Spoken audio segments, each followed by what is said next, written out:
Welcome everyone to the webinar tonight. I'm real excited to have two of Wake County's school board members with us. We're going to be looking at the impact of charter schools in Northeast Wake County.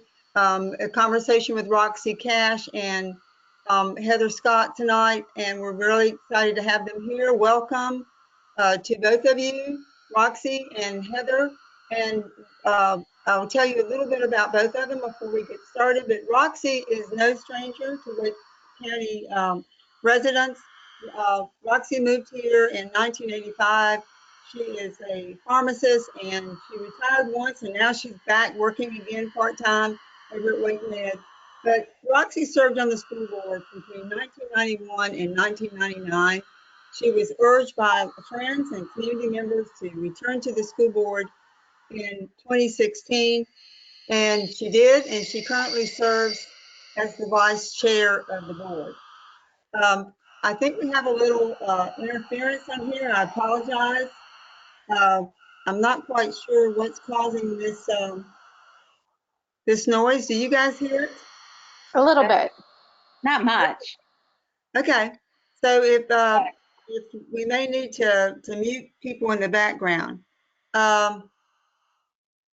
Okay, so just a second. I'm trying to, little technical difficulties here. Hang on a second with me. Okay. All right. So we want to move to the next slide here and we want to get started. But Roxie, you've been here for a long time and you've been watching the school board and things going on in Wake County and General Assembly since you came here with your own 4 children and now on the school board. Tell us a little bit about charter schools in North Carolina and how all this got started. So I remember when charter schools was first brought to the Board of Education. I was on the board from 91 to 99. And in 1996, the Charter School Act was passed. And it was actually sponsored by a Democrat and by a Republican. And it was something that I think we all felt in Wake County was a good thing because it was going to be a way that schools could have not a lot of rules, could be flexible, could be creative, and give us some good ideas on what we could do in our own classrooms in the public school system. So I thought it would serve the public schools really well, and we could just see what works. But in order to do that, we also knew on the Board of Education at that time in Wake County that it had to be able to be replicated in our schools. So whatever they could do in the charter school, we should be able to do it in the public school. Therefore, it should match pretty much the type of children we were trying to meet the needs of. So I was very much for it then. And again, it was something we were going to watch, but it was capped at 100, and then it reached that in 2001. And at some point around the beginning in 1997, when I was on the board, it was amended. The Charter School Act was amended in order to tell LEAs, or the local school boards, would have the final say on whether that charter would be allowed. It was good and bad for charters. Number one, we would be able to look at it and see if it's something we could use for our general population. But it also then said that funding from the local school board would therefore flow through us and go straight to the charters. So the charters would get this funding, but we would actually have some say in how that went. So that was started. Okay. And so that's kind of a back look quickly at what's going on. As we know, the cap was lifted and now it's up to around 200. But just a little bit of a segue there. Thank you for Roxie for giving us that kind of backdrop. And we want to kind of now switch and look at what's going on in Northeastern Wake County. I've heard a lot about this issue when several parents came to the State Board of Education this past fall, being concerned about how many schools were opening in their district. You may, just for the general public here, I want to show you some of the numbers real quick. There are 191 schools this year in Wake County, 24 charter schools. and northeast part of Wake County, there are 33 public schools, and about a third of those are charter schools. And actually, Heather or Roxy, there actually are 3 more schools slated to start in your area next year. Is that correct? That's right.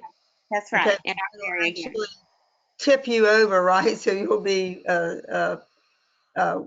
so that's kind of the backdrop for our public that's watching tonight about how we got interested in looking at the impact of charter schools in a small geographic area where there's not 1 or 2 charters, but literally a third of the schools available in that geographic area are now charters, with 3 more on the way. So Heather, kind of start us off here and talk a little bit about the big view in terms of charters. Sure, absolutely. Thank you. So this chart, this slide rather, if you take a look at the percentage of students, and we see the students that are in traditional public schools versus the charter schools. So as we're glancing over that, some of the bullet points you can take away from that graph are the fact that they serve relatively fewer economically disadvantaged students, relatively fewer and that's charter schools, disabled students. They serve relatively fewer Black and Brown and multiracial students, and also serve relatively fewer English learners. And when we're looking at making sure that we're serving our community, that our schools are operating in the most efficient manner, we get a little concerned about that, particularly that we don't have too many schools operating in a Title I status. Ms. Cash, I didn't know if you wanted to speak a little bit more about that, because we do want to make sure that that the school system is operating as good stewards with the tax money. Well, yeah, we just want to go back to the way it talks about how we have to be able to look at these schools to see what they can do with the demographics that we're serving. So it's not helpful if a charter school is not serving the same demographics. Okay. And then here we go. This is kind of pinpointing and zeroing in on Wake County itself. So let's talk a little bit about what do we see here. So again, you see these same trends as you did, and I should have said that the previous slide was talking more about state, and we're looking more at the same issues, seeing those same trends within the charter schools that are located in Wake County. So again, if you're looking at that chart, you see that charter schools do serve the Title I income schools is a much lower percentage. Students with disabilities, again, a lower percentage. Fewer Black, Hispanic, and multiracial students, and fewer limited English proficiency students as well. That's good. Okay. And I'm going to go to your next slide where we look a little bit at these equity issues for North Carolina and for Wake County. Absolutely. And I know people are reading as we go along, but if we look at the bullet points, it just discusses more of the systemic equity issues. And when we speak about equity, we're not necessarily saying equal. We are looking at issues of equity to make sure that where there is a need, that we're responding to that with resources, whatever those may be. And when we look at some of these bullet points, it says that North Carolina charters show more polarized demographics than traditional public schools in North Carolina. Half of North Carolina students in traditional public schools attend a school in which more than 45% of those students classify as Title I low income. And only 32% of students in pre-expansion charters attend school with at least 45% low income, and only 23 in post-expansion charters. And just for clarification, when we talk about that expansion, that's when the cap was lifted on the number of charter schools allowed to operate within the state of North Carolina. So, Heather, I want to stop you and go back here for a second. I like your distinction here. You said the pre-expansion charter schools.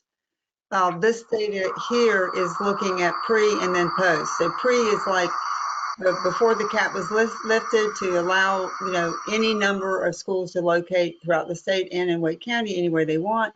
And then the post expansion is after the cap was lifted in 2013. Yes. Yeah, and I think what that shows is, I mean, we knew that when we were capped at 100, I think there was much more scrutiny given to what our schools, how they were going to help the public schools and what we could do. So that now that scrutiny has disappeared considerably. So we're not really looking at accountability for that.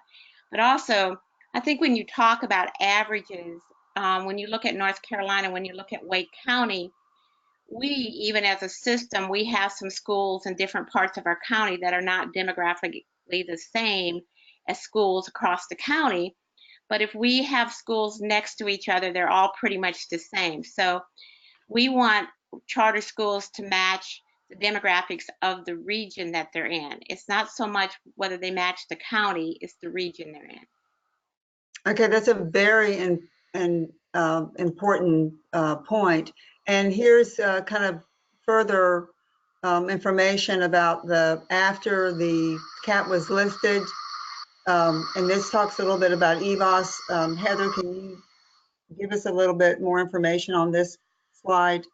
Absolutely. And this is the point that I hope we can really understand, and that is that the charter schools that open after that cap was lifted, they consistently show lower EVOS academic growth than traditional public schools or pre-expansion charters statewide. And that's true even if we take some of those low growth virtual charters, even if we take those out of the equation, we're still looking at lower EVOS growth than traditional public schools. And that's one of we always talk about wanting to see, positive growth within our schools. And so when we have these charters that are not performing better than the public schools, I mean, that's a concern. We hopefully would want to dig into why is that, what's going on. And so then it also discusses the academic growth is lower across racial and economic demographic groups. But 60% of post-expansion charter schools have lower EVOS growth than the traditional public schools in the same county. And that's a statewide data point. That's not just Wake County. I just want to clarify that. Well, that's very interesting, and we won't speculate too much right now about why that might be, but I think Roxie made a good point earlier that we used to have fewer charters. The competition to be a charter was a little greater because you had to compete in a very small window of 100 schools statewide.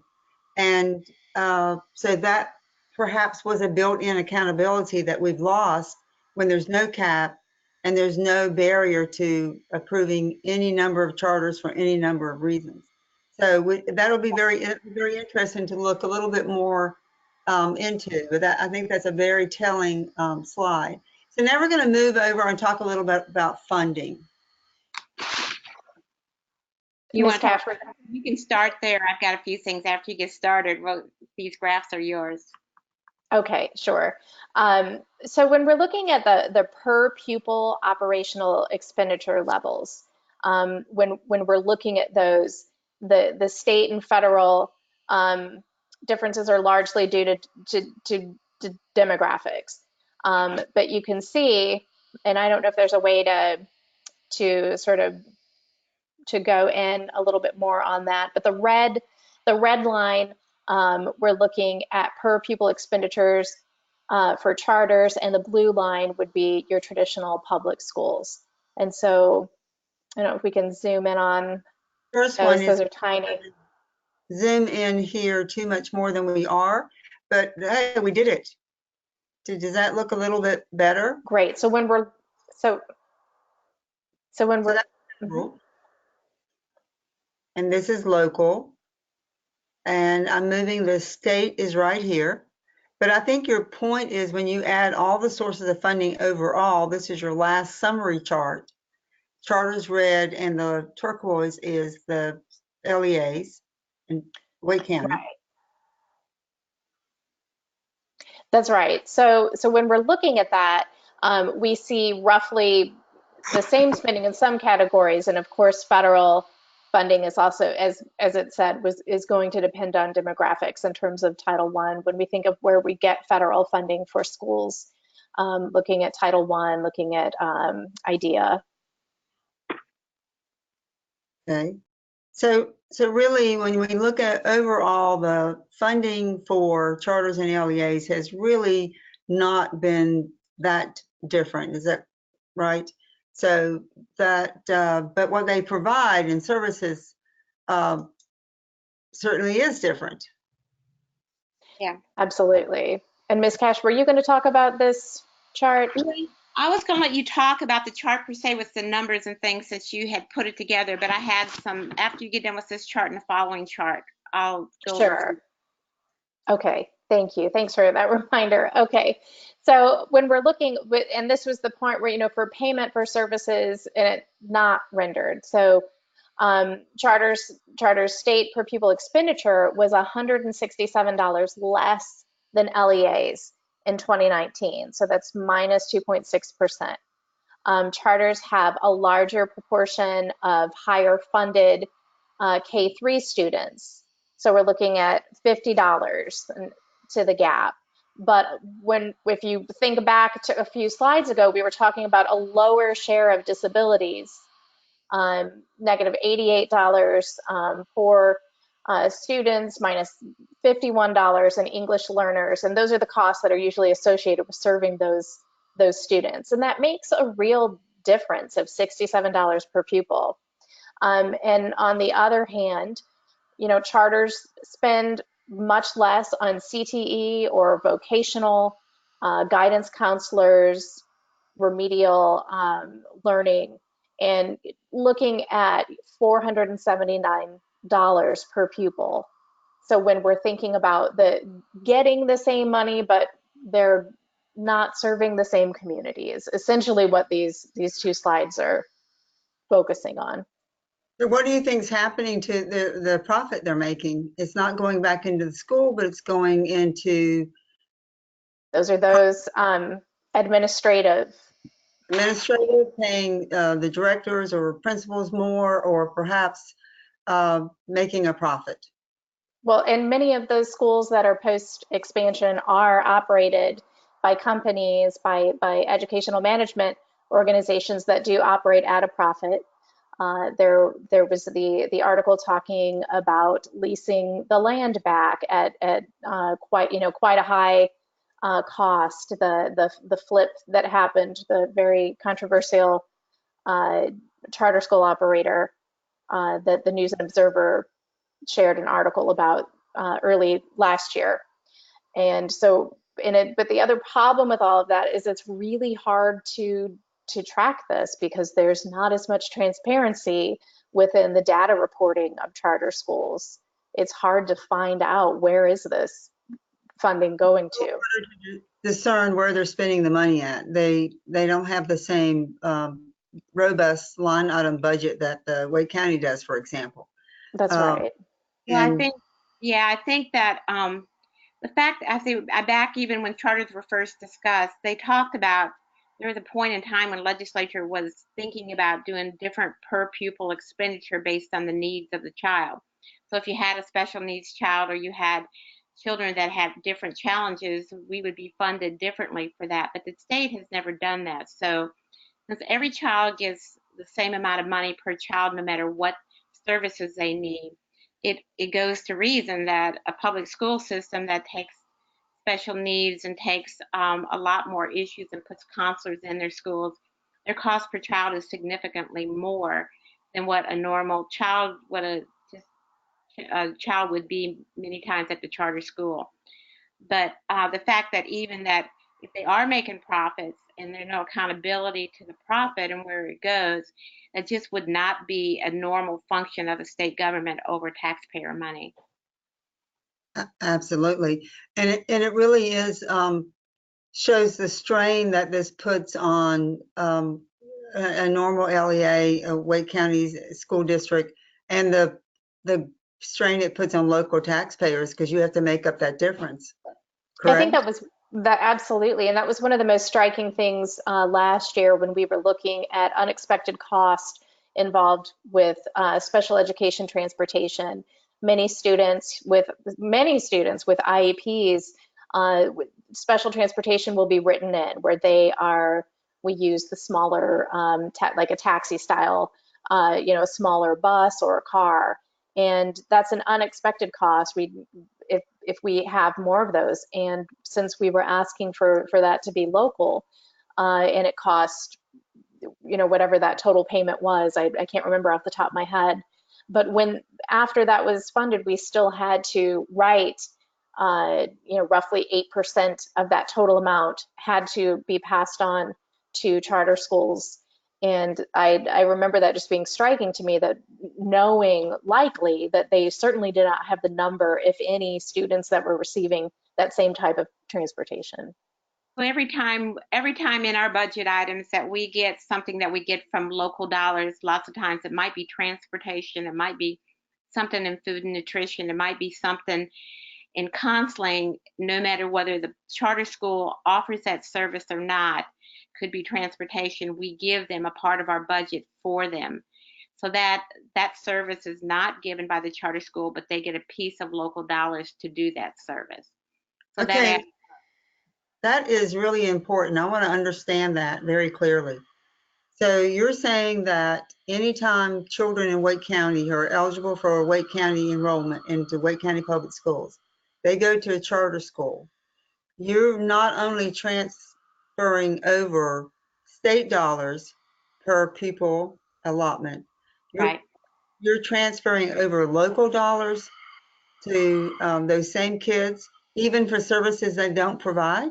Absolutely. For services they don't render to them. I mean, since our budget this year, like this last budget, $48 million came from our local dollars to go straight to the charter school. But if you read through most of our budget document, you'll notice that most of those dollars do not address, or they address things that a charter school will not even offer to that student, but they get the dollars.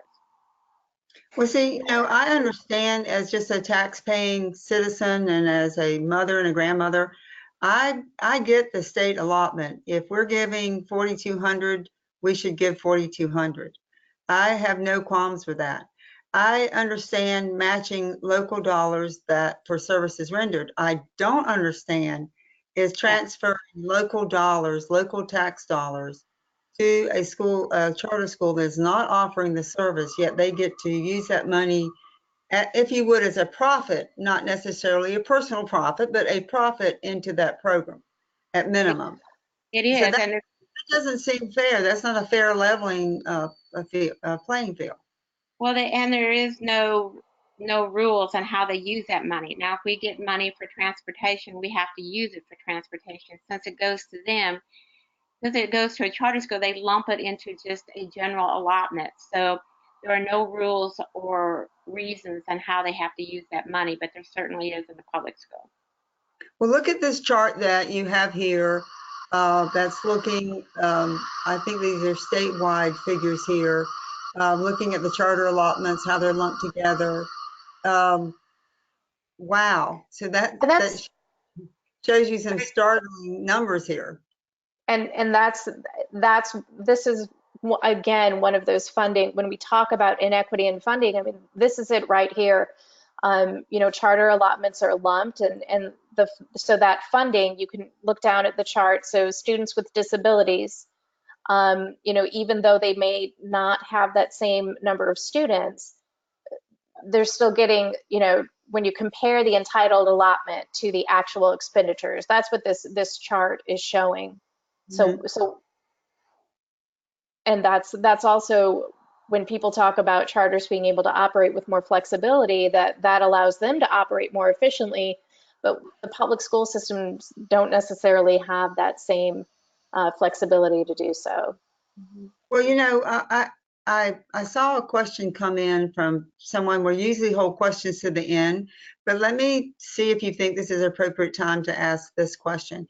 Are there things that charters offer that public schools don't offer? That's what someone always asks a lot. So we've been talking about what charters don't offer, but do they offer something that's unique? What do they get or offer that we can't offer or don't offer in the public school system? The I can't. The only thing I could think of is there is a charter school in Wake County that uses direct instruction for their elementary. We don't have the flexibility to necessarily. We have a little bit more strict set of standards that our teachers need to focus on because of the state uh, statute. Ms. Cash, you want to? No, yeah, I don't see any program differences, and I certainly don't see any additional programs that they offer kids that need them. Of course, I know everybody talks about it gives choice to the parent, but and I'm very much a choice person and have been, but as a conservative, fiscally conservative person, I definitely don't want my tax dollars to go where there's no accountability. So if you have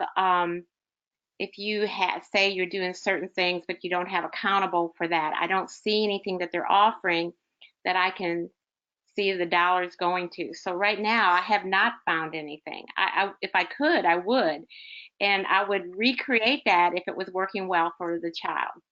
I was thinking there is a charter school within Wake County right now that does offer something a little bit different because they have a shortened schedule. So their day is a shorter schedule, which allows for students who might participate in outside activities that are time consuming. So it allows them to attend that. However, you have to show proof that you are doing this, and oftentimes like a year-round swim team or dance lessons, you have to prove that that's what you're doing with your extra time, and all of those cost a lot of money. So if I have to prove that my kid is going to year-round swim team, that's anywhere from 1,200, plus dollars a year, or they are on a traveling soccer team. I mean, that those things cost a lot of money, and unfortunately, that school does not allow something like scouts or participation in parks and rec, uh, youth groups. Those things don't count, and Well, so now, Road Flex offers some of that.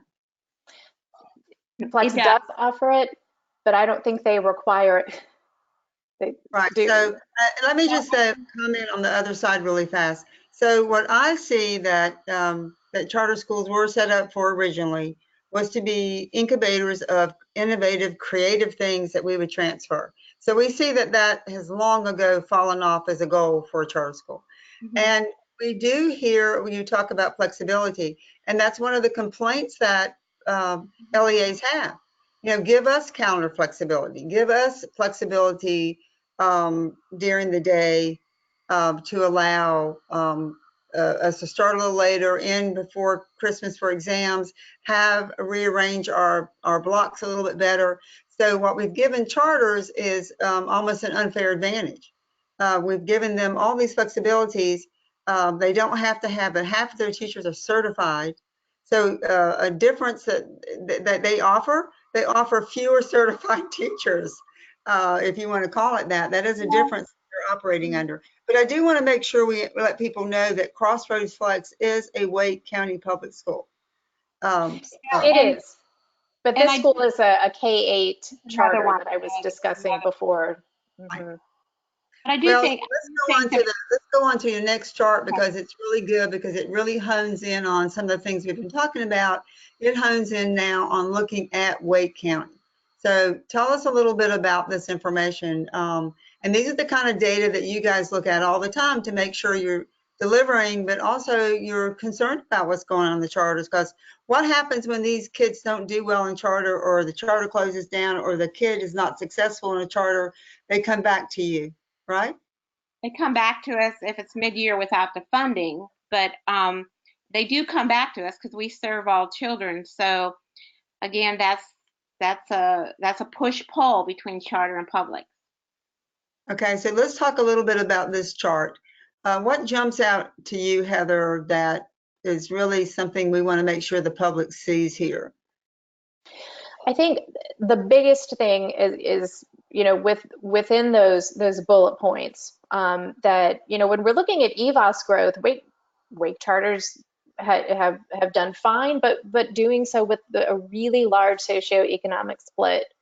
Um, and so when we're looking at the chart on the right, and we're looking at the growth index and seeing good things, but then look at the percentage of low income students within those schools.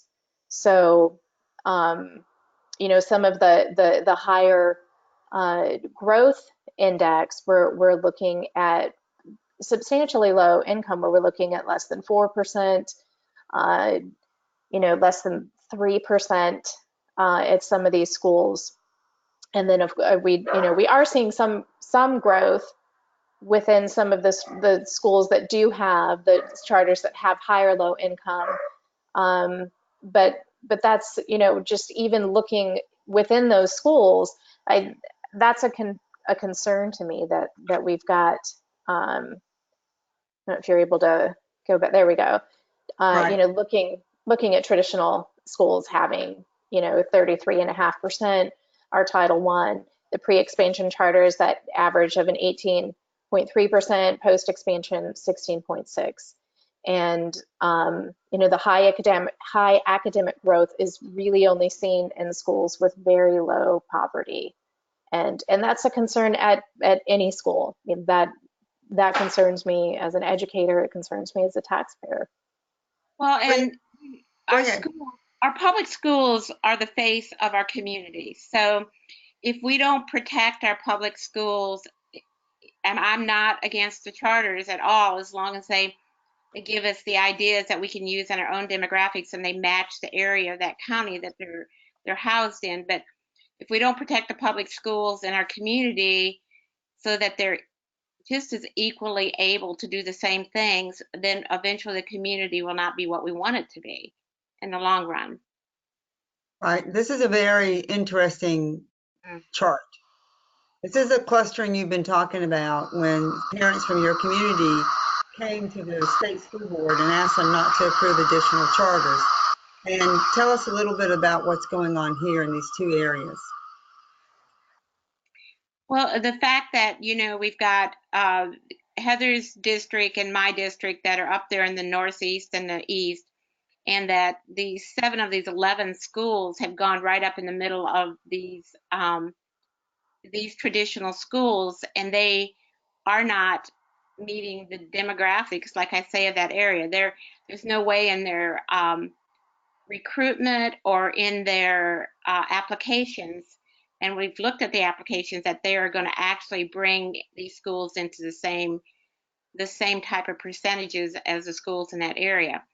So you're getting schools that are normally well diversified and very healthy, and if you get people that'll leave that school for some reason, and those are reasons we need to pay attention to. We need to be very cognizant of why are we, if they are leaving, why are they leaving? But we need to not have that many schools in one area of the county. So this, and I think there's a graphic here I want to show you that really shows it even better. Can you see this map here? And these are the 24 charters. 11 of the 24 charters in Wake County are in this triangle. So tell us a little bit more about that. There we go, right here. So you can see Wake Forest, Rollsville. So these are where the charters, the 11 charters in your northeast region of Wake County. This is where they've all located within this triangle. And don't we already have plenty of elementary schools there? We have plenty of seats in that area. And that, again, that's taxpayer monies that's built these schools and paid for those seats. And we're not closing schools we hopefully are not closing any schools, because that would be a bad idea. So we need to fill these seats. And yes, there is more seats with charter schools and public schools. We have children in this area. So we built the schools because of the need in the area for seats and the growth that was going on in the area and expected over the next 10 years.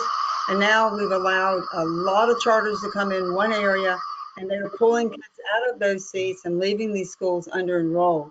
Some of these figures down here are very interesting. So what's this one on the left here? So this is comparing racial demographics of charters and public schools, and we see the charter schools are much more white.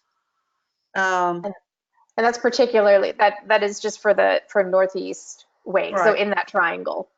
right. And then I see the same thing. We show the next one, and then free and reduced lunch. That's almost non-existent right here. Mhm. See that you can barely see the charters down here. And then you look at what Wake County is, almost 38% free and reduced lunch.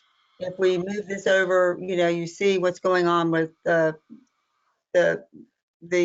one area of our county has 55% of the charters. And actually that'll go up next year because we're getting 3 more. And then I'll move it over here and zoom in a little bit again on the demographics. So the difference in terms of what our public schools are serving, a lot more in that area, a lot more diverse, a little bit more equally spread by children of color and white children. And in the charter schools, it's a very different picture. Before I move out of this, I wanted to know, is there anything else that y'all wanted Well, to I out do about? want to. I want to say that, community leaders in Wake County have been very progressive thinkers as far as keeping the community, keeping this part of our state very, very healthy. I mean, we're known for doing that. So if leaders in the cities and municipalities of that area would if they do follow the same belief that a healthy community is not a segregated school system, then they would not be happy to look at these charts, I would imagine. I don't know many community leaders of Wake County that want to segregate our schools. So this would not be something as a mayor or a city council person in that area that I would think would be a good thing for the health of the community. Well, it makes it really, it puts a lot of pressure on the image of a city or town. It puts a lot of pressure on the economic development. And Roxie, you were part of a generation of school board leaders that believed very strongly that every school in Wake County should be a great school. You knew Gerald Grant, and now you know his son is a principal. And no bad schools in Wake County. That was one of the goals of the merger of the school system. And one of the things that you worked very hard on in your first 10 years on the board. So I think you're very right. And then here's another very disturbing chart to me. Hmm. Talk a little bit about what we're seeing here. Yeah, Heather, that's your district. You've got a good sense of this. Absolutely. So what we see here are just the number that, every school, with the exception of Richland Creek, which was a new school, new Wake County school that opened in 2013, opened without a base assignment period though, assignment area though, I believe. Um, so of course, but it's gained students, of course, and then in Forest Pines Tribe. But every other school, if you look at, has lost students in the chart to the left. So when you're looking, and particularly at how many, and the enrollment change within there.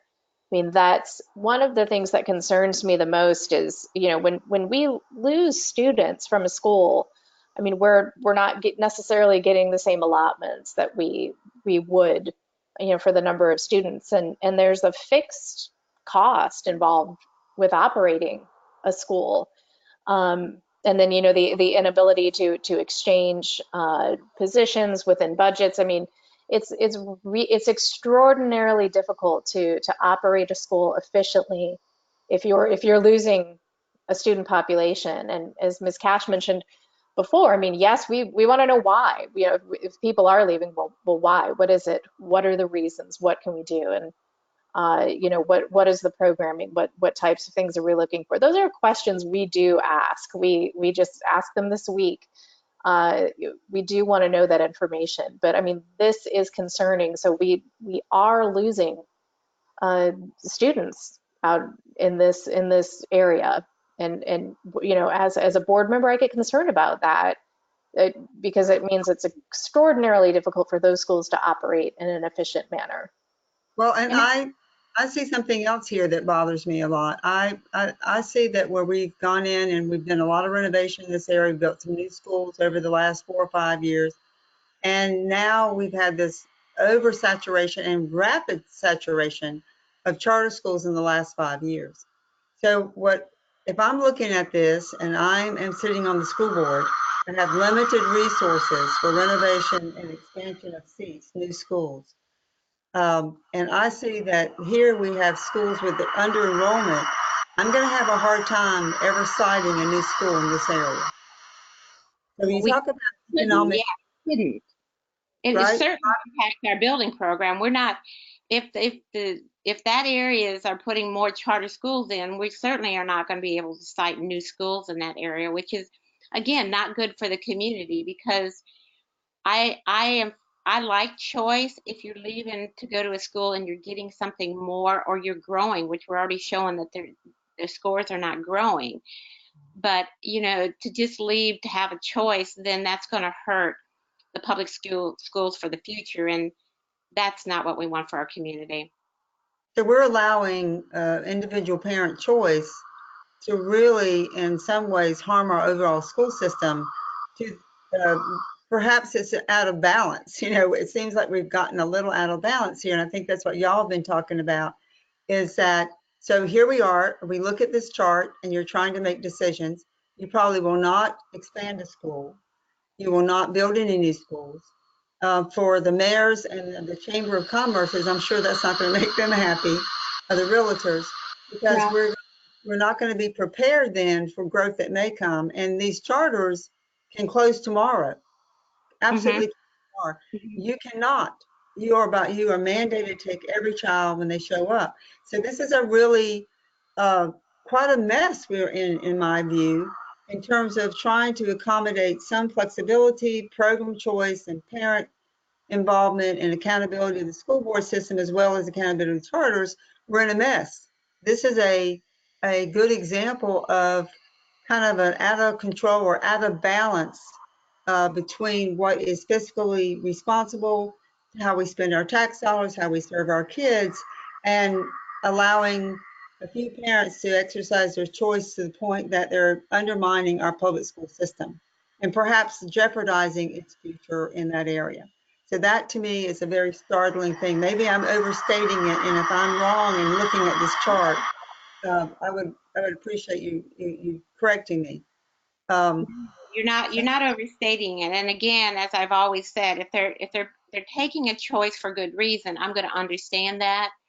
But like from the very beginning, as the state legislature said, if somebody chooses to go to the charter in the 90s, there must be something that they're creatively doing that we can replicate in our schools, but we're not allowed to do that.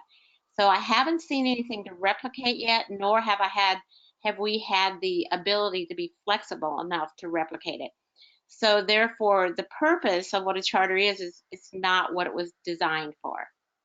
What I really like about what you're saying about caring about, you know, if there's a quote reason, because one of the things that, you know, this is my personal view, I'm very worried about this, that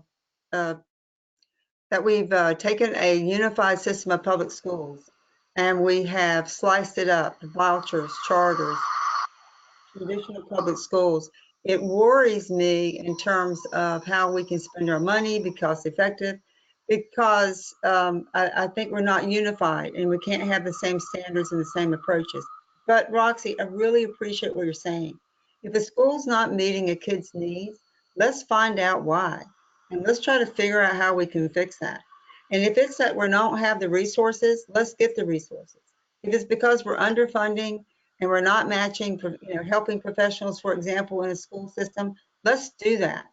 If we need social emotion, SEL training for teachers, let's do that.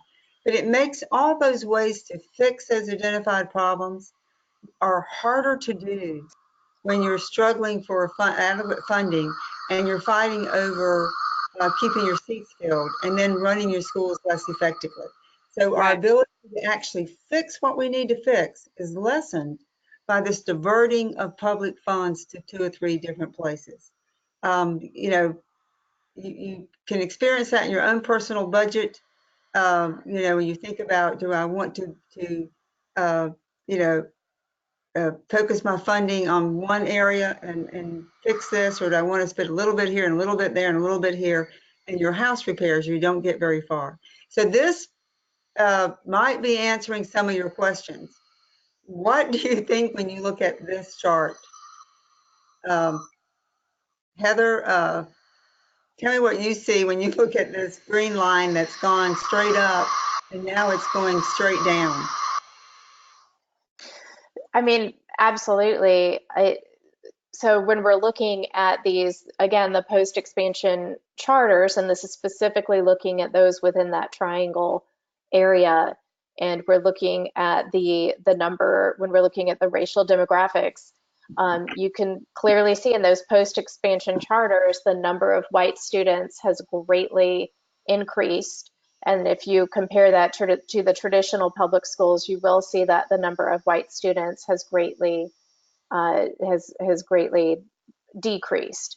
So in And case someone so, can see, let me stop you for 1 second. I apologize, Heather, but in case people can't see the little uh, uh, table of contents down here, it is the tiny.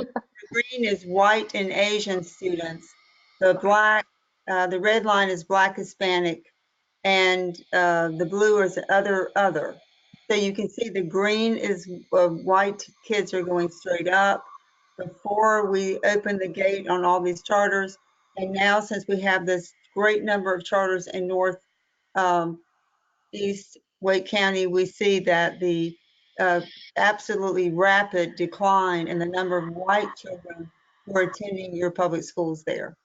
And that's pretty clear what these, this is to me a pretty clear chart of what white flight looks like in a Hmm. community. Hmm.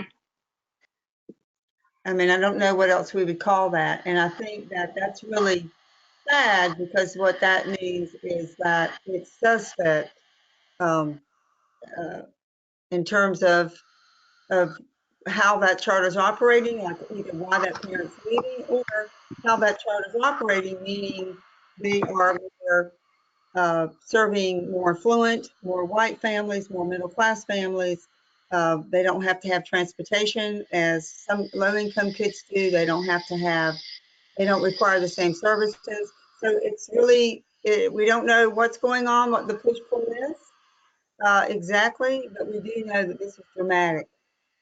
And so this leads our traditional schools, and this area has more low income and more minority students, correct?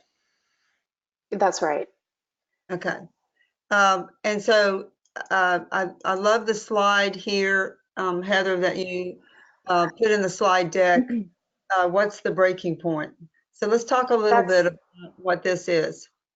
Yeah, this is really I think should serve as a cautionary tale, as we are questioning, do we want to keep expanding charters? Well, when do we stop? Because this shows what will happen.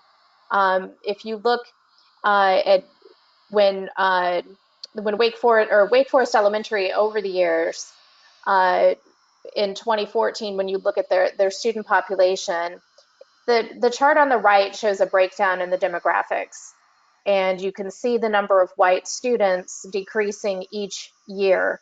But if you look at the racial demographics of Black, Hispanic, and other students, it pretty much stays the same. So Wake Forest, I mean, these are the facts. This is not made up. This is not an opinion. This is data, and it shows that white students have left this school every year. the percentage of free and reduced, that's not on that uh, chart, but the percentage of students as well for Title I, that the low income students has also, that percentage has gone up over the years as well. And the reason isn't just that certain types of kids are leaving to go to charter schools. It's also that charter schools don't allow the type of things that other school kids can go to. So schools, no matter whether charter or public, should be open to every student, no matter what their challenge is, what their disability is, whether they have a car, do not have a car, whether they can bring their own lunch, do not have a lunch. These are taxpayer dollars. So every school in Wake County that uses taxpayer dollars need to make it available for every child, no matter what, to go to that school. And that is not what a charter does. And that's my concern, because it's a taxpayer dollar. And again, as a conservative, I am not liking the fact that my tax dollars are going to schools that do not have accountability. And I certainly do not like the fact that my tax dollars are going to outside management companies outside the state of North Carolina for a profit. So that's my viewpoint as one person on the school board, I know. Well, I don't want to, I want to leave a little bit of time for some questions. So I want to kind of let the audience kind of read this summary kind of quickly. And I want to kind of skip to the last two bullets there, or the last major bullet. Charters in Wake County are socioeconomically stratified and concentrated geographically, detrimental to the surrounding schools. And just kind of do a quick summary of what all we've been talking about here. We're seeing that, Roxie, you talked about fixed costs are operating, so you are losing your FTE, you're losing teacher slots, but all the operating costs are staying the same, right? You still have a principal, assistant principal, you still have a cafeteria workers and an SRO officer. All these costs are staying the same, even though you're losing teachers and losing per pupil expenditures for supplies and technology. Your populations are more segregated. So when you have to bus kids further to come fill some of the seats, that's one of the things that's going on. What else do you want to make sure before we open this up for questions that you talk about in terms of the impact, which we started at the beginning, what the impact is on your region, your two school board members' districts, as you're trying to serve all these kids and all the parents and these 33 schools? Well, in this district, I see the ability of the school system to give this district, these two districts, new schools in the future, to give them the things that they need and to keep their kids closer to home rather than having to go out to schools that have seats for them. So for the betterment of that area, we just aren't going to be able to build and renovate our schools in that area like we should if we don't have the support that we need. At least the fact that I'm feeling kind of bad that I was such a pro-charter person in the 90s when they came out with all the right reasons on what they would do for us to give us flexibility to do good things for kids. And I'm not finding that, so it hurts me to see it come this way. And I think that kind of leads us, maybe we should take a minute before we wrap up. This is our last slide before questions. So remember, go back to the beginning of our conversation, Roxie, when you were talking about when charters came out and what they were all about. So I think what you just said to me was just what's missing now. So we're seeing, like, I'd like to keep throwing the word out there, balance. Even if you support charters or do not, but let's say you do support charters, I think what we're seeing here and the point that a lot of your parents have made is where's the balance here in terms of how you're impacting this area. 33 schools, over a third of them, of the schools, the charters now are in that area. I mean, over half, a third of your schools in the area are charter schools. That's really seems like we've gotten out of whack. Well, and if anything, it's been 20, 25 years, and they said to us then, a charter school will show you and show us as a legislature of how we can do less mandates on you so that you can be more flexible in what you do. And in 20 or 25 years since that time, they put more mandates on the public school and give us a whole lot less flexibility. So the charter schools are getting what they offered to us if we watch them grow.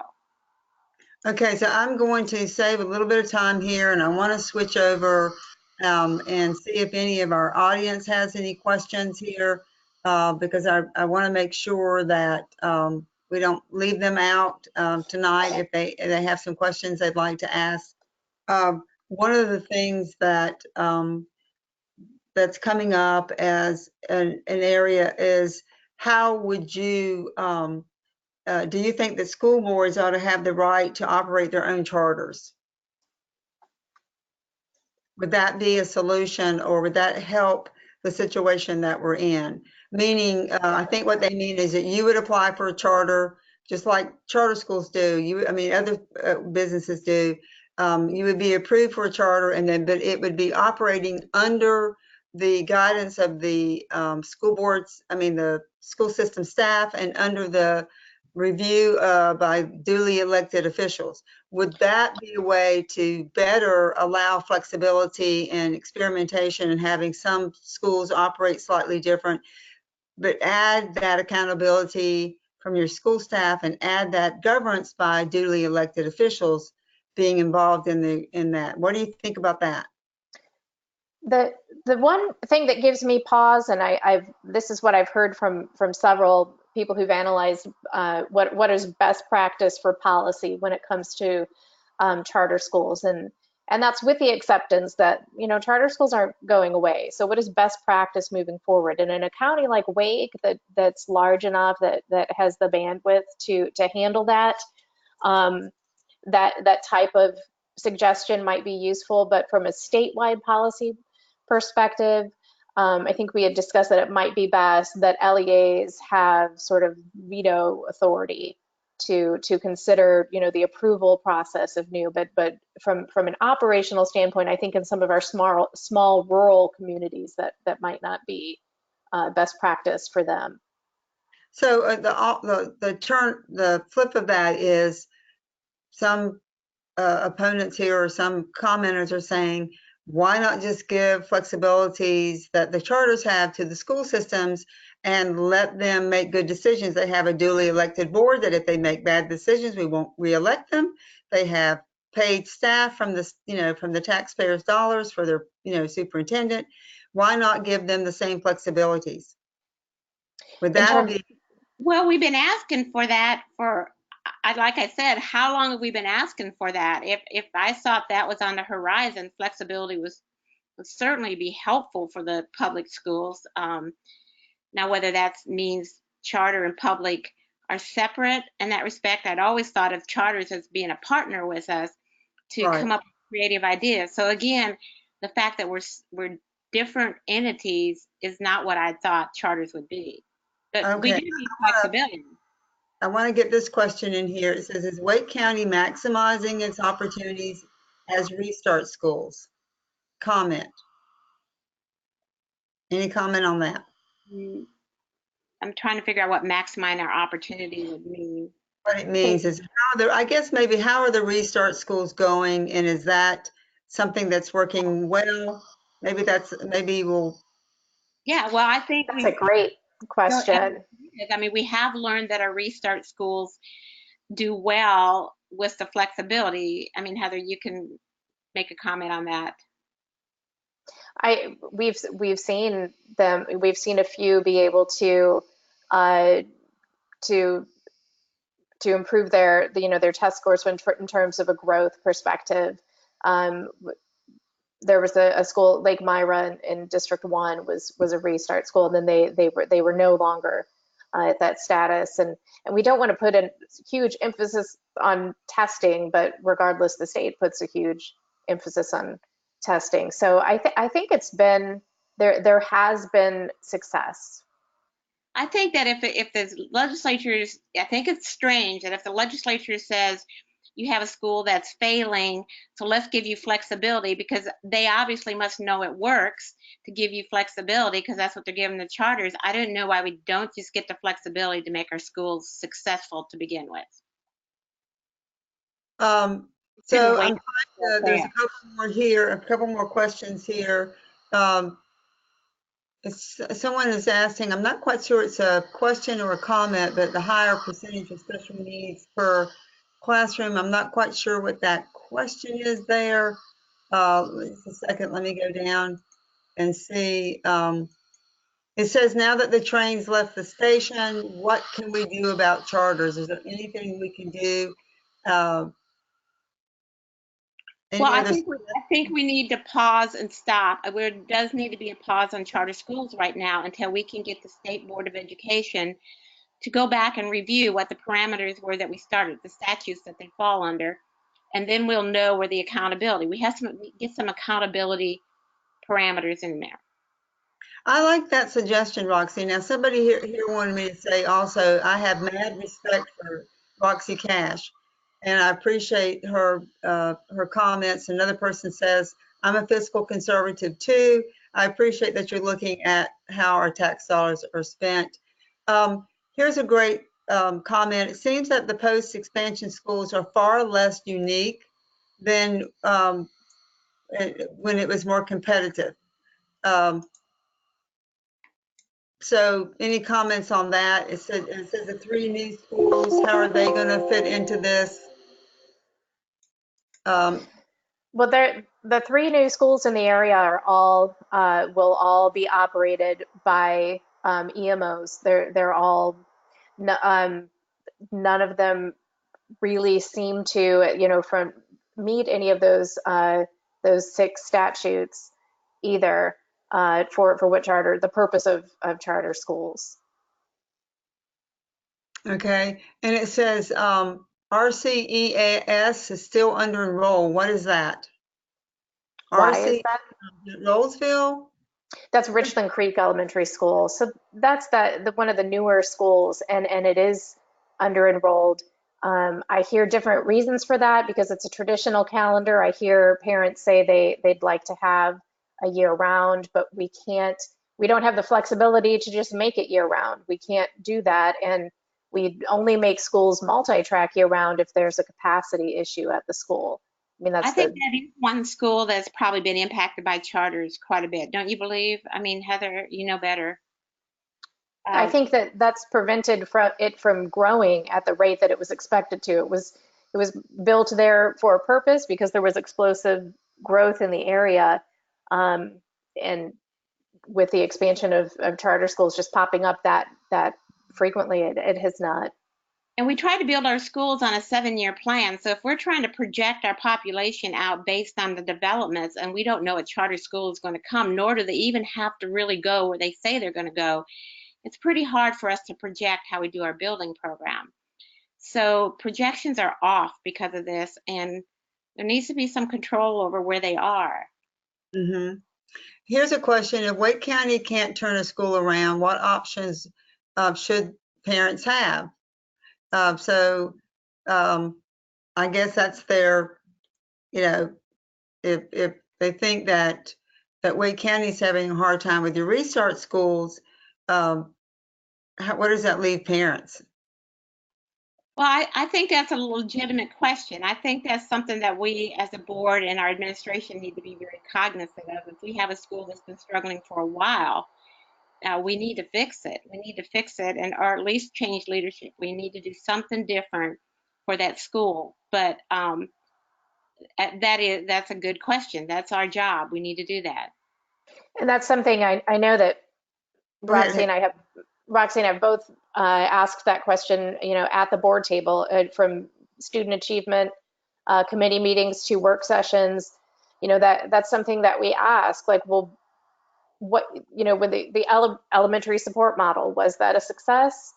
Well, let's learn from that. And those are questions we do want to ask, and we do want the school system to peel back the layers a little bit more and see what is the most effective way to help schools that have been struggling.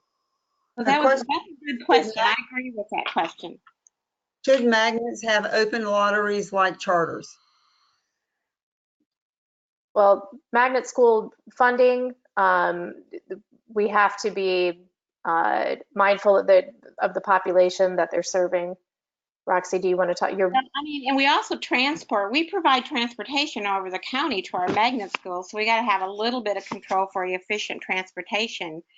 But it also is a magnet's there by federal grants to promote healthy schools for the entire area. That's how our funding goes. We don't get to make the rules up on how we get our funding for magnet grants. So we really can't change all those rules. So when they're doing lotteries, it's still up to the parent to provide food, transportation, to qualify for the entrance and those kind of things. You have a much bigger thing to consider with your lotteries, because you are trying to consider balance by income. You are trying to consider balance for transportation provision and the ability to provide services that children need that have been identified in their IEP and other things at these schools. You have a much more complicated situation. I hear what you're saying. I don't want to, I do want to say, before, I can't let you leave as we move towards closing up without talking about what about choice? What about choice in our school system? I think it's 70% of our voters, our residents, our citizens don't have kids in a public school system. I think they've lost track of what's going on occasionally, and they hear some things in the media that maybe doesn't present us very well. But don't we have a ton of choice? How are we providing it? We have a lot of choice. I mean, if you really look in our school system and really want to know how it works, I mean, several of us could spend hours talking about this, since we love the discussion about choice, but we have a lot of choice, but we do look at our county as a whole county, and we do want to make sure that every school has what they need. If a person chooses to go there, that any child can go there, and we give them what they need, transporting them or whatever we need to do.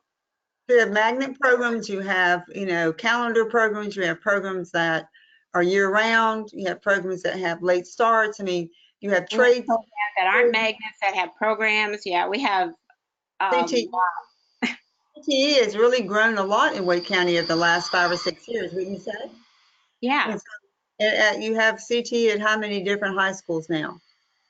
Oh, don't ask me that question, Heather. Can you answer that?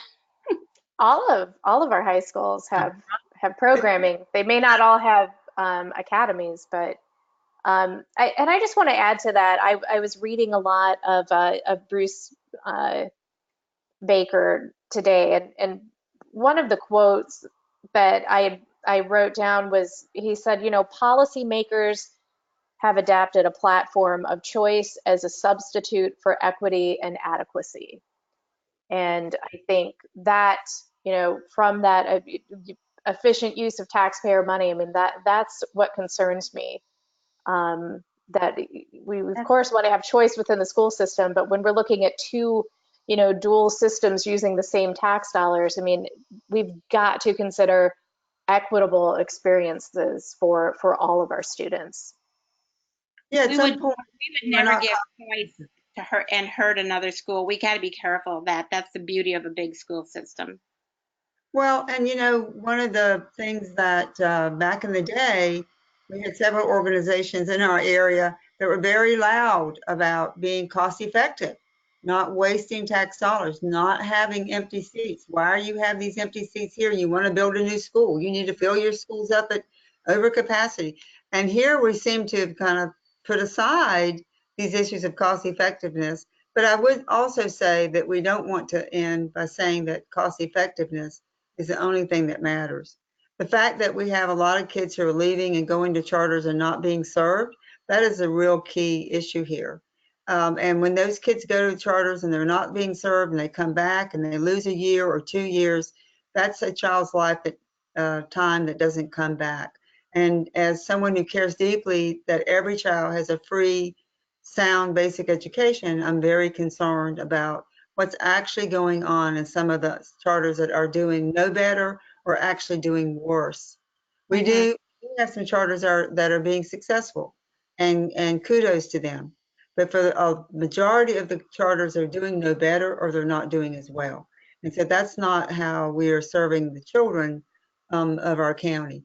Last comment here, someone says, I don't have a question. I'm a great fan of Wake County Public Schools, a great fan of the Board of Education.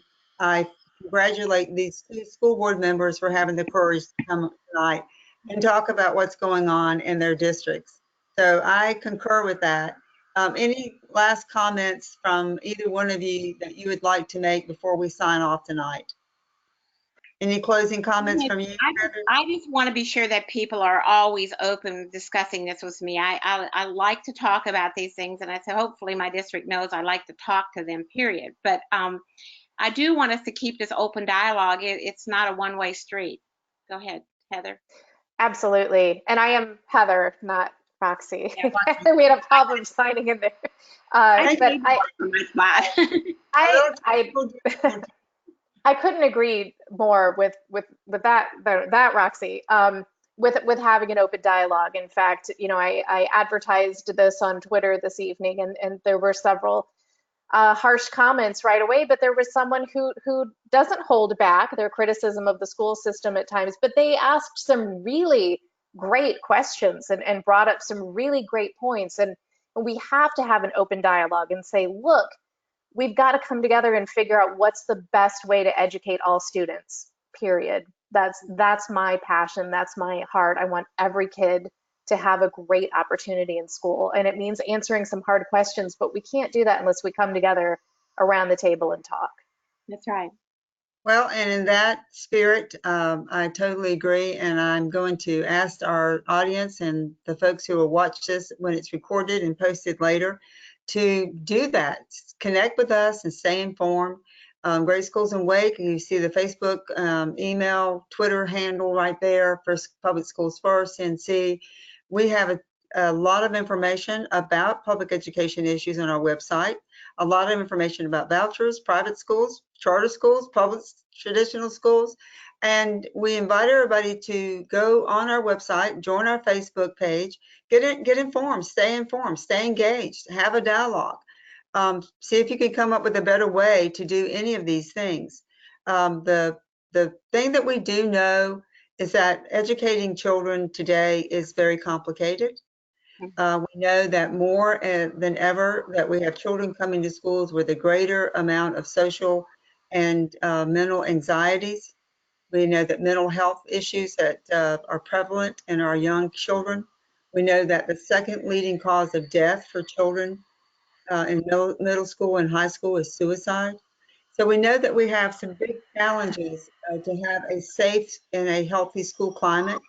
And that means that we need not just teachers, but helping professionals, social workers, psychologists, guidance counselors.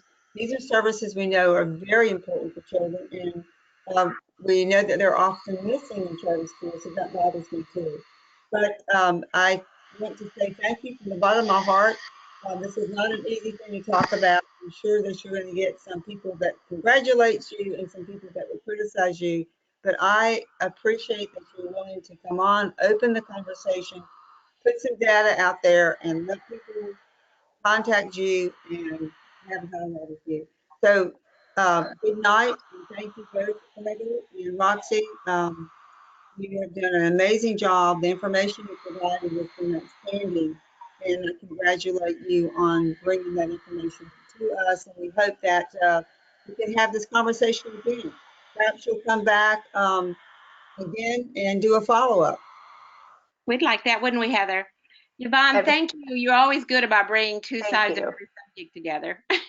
We've tried. And so for now, I'll say good night and enjoy the rest of your long weekend. Thank you, everybody. Thank you. Good night.